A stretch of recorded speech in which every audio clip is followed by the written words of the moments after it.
नमस्कार दोस्तों, एक बार फिर से आप सभी का स्वागत है ज्ञान अब 5 यूट्यूब चैनल पर।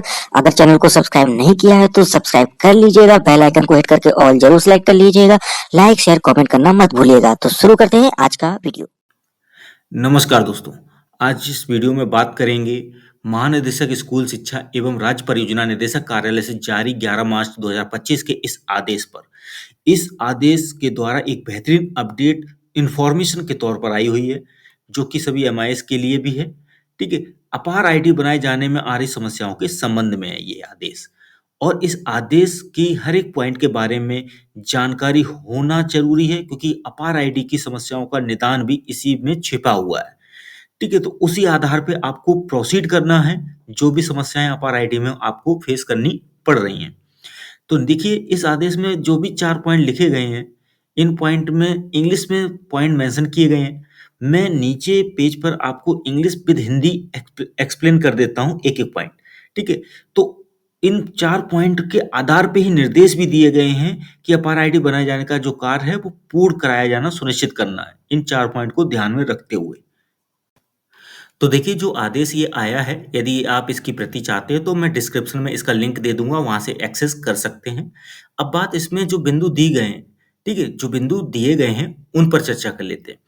देखिए, पहला बिंदु है कि if birth certificate of child is available, the UDISE plus record should reflect the same name and the date of birth in portal irrespective of the name entered in Aadhaar ID.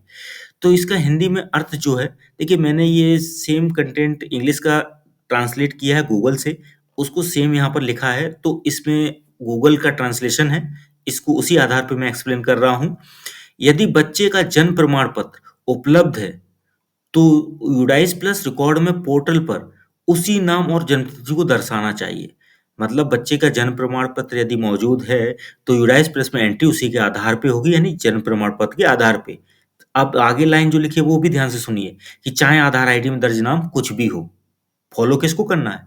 Birth certificate यानी जन्म प्रमाण पत्र को। Next point, if name Aadhaar ID and birth certificate is same and record in UDISE plus is different, then updation in UDISE plus as per birth certificate is to be carried out. देखिए, यहाँ simple है कि यदि नाम आधार ID और जन्म प्रमाण पत्र समान है, नाम जो है वो आधार आईडी और जन्म प्रमाण पत्र में समान है, और यूडाइस प्लस में रिकॉर्ड भिन्न है, तो जन्म प्रमाण पत्र के अनुसार यूडाइस प्लस में ही अद्यतन किया जाना है, फीड किया जाना है। थर्ड पॉइंट, ये 4 पॉइंट्स हैं। तीसरे पॉइंट पे आते हैं अब। If record of child in birth certificate and UDISE plus is same but different in Aadhaar ID, then correction to be made in Aadhaar ID and not in UDISE plus database. अभी मैं आधा पढ़ रहा हूँ इस पार्ट को, ठीक है, सिर्फ इतना पार्ट पढ़ रहा हूँ यहाँ तक। इसी की हिंदी मीनिंग में समझा रहा हूँ नीचे, कि यदि जन्म प्रमाण पत्र और यूडाइस प्लस में बच्चे का रिकॉर्ड समान है, जन्म प्रमाण पत्र और यूडाइस प्लस में बच्चे का रिकॉर्ड समान है, लेकिन आधार आईडी में भिन्नता है, तो सुधार आधार आईडी में किया जाना चाहिए।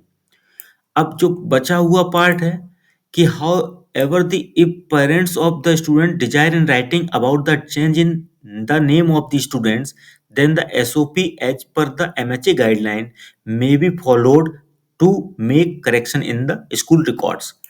देखिए, इसका हिंदी में जो अर्थ है, अब वो यहाँ पर लिखा है। हालांकि यदि छात्रों के माता पिता छात्रों के नाम में परिवर्तन के बारे में लिखित में इच्छा व्यक्त करते हैं, तो स्कूल रिकॉर्ड में सुधार करने के लिए MHA दिशा निर्देशों के अनुसार SOP का पालन किया जा सकता है। तो देखिए, स्कूल रिकॉर्ड में यदि सुधार करना है, तो एमएचए दिशा निर्देशों के अनुसार ही, उसकी गाइडलाइंस को फॉलो करते हुए, एसओपी का पालन करते हुए ये करेक्शन किया जाएगा। यानी ये एमएचए दिशा निर्देश क्या है, एसओपी का पालन क्या है, इसके बारे में भी मैं कोशिश करूंगा कि कंटेंट आपको नेक्स्ट वीडियो में ला के दूं, जिससे कि आप उस चीज को समझ सकें। ठीक है, जैसे भी इंफॉर्मेशन मेरे पास आती जाएगी, मैं आपके पास वीडियो के माध्यम से पहुंचाता रहूंगा।